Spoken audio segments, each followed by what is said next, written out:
అందరికీ నమస్కారం. ఉజ్జయినికి వెళ్ళలేకపోతున్నారా? అయితే ఆ బాధ అవసరం లేదు. ఎందుకంటే ఆంధ్రప్రదేశ్లోనే మరో ఉజ్జయినిగా ప్రసిద్ధి చెందిన శ్రీ మహాకాళేశ్వర స్వామి ఆలయం ఉంది. పశ్చిమ గోదావరి ప్రాంతంలో రాజమహేంద్రవరం సమీపంలో ఉన్న ఈ పవిత్ర పుణ్యక్షేత్రానికి ప్రతిరోజు వేలాది మంది భక్తులు వస్తుంటారు. ఇక్కడ మహాకాళేశ్వర స్వామిని దర్శించుకుంటే ఉజ్జయిని మహాకాళేశ్వరుని దర్శించినంత పుణ్యం లభిస్తుందని భక్తుల విశ్వాసం. మహాశివరాత్రి, కార్తీక మాసం సోమవారం రోజుల్లో ఈ ఆలయం భక్తులతో కిటకిటలాడుతుంది. ప్రశాంతమైన వాతావరణం, దైవిక అనుభూతి ప్రతి ఒక్కరిని ఆకట్టుకుంటాయి.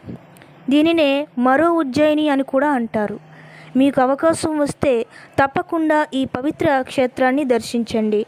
హర హర మహాదేవ.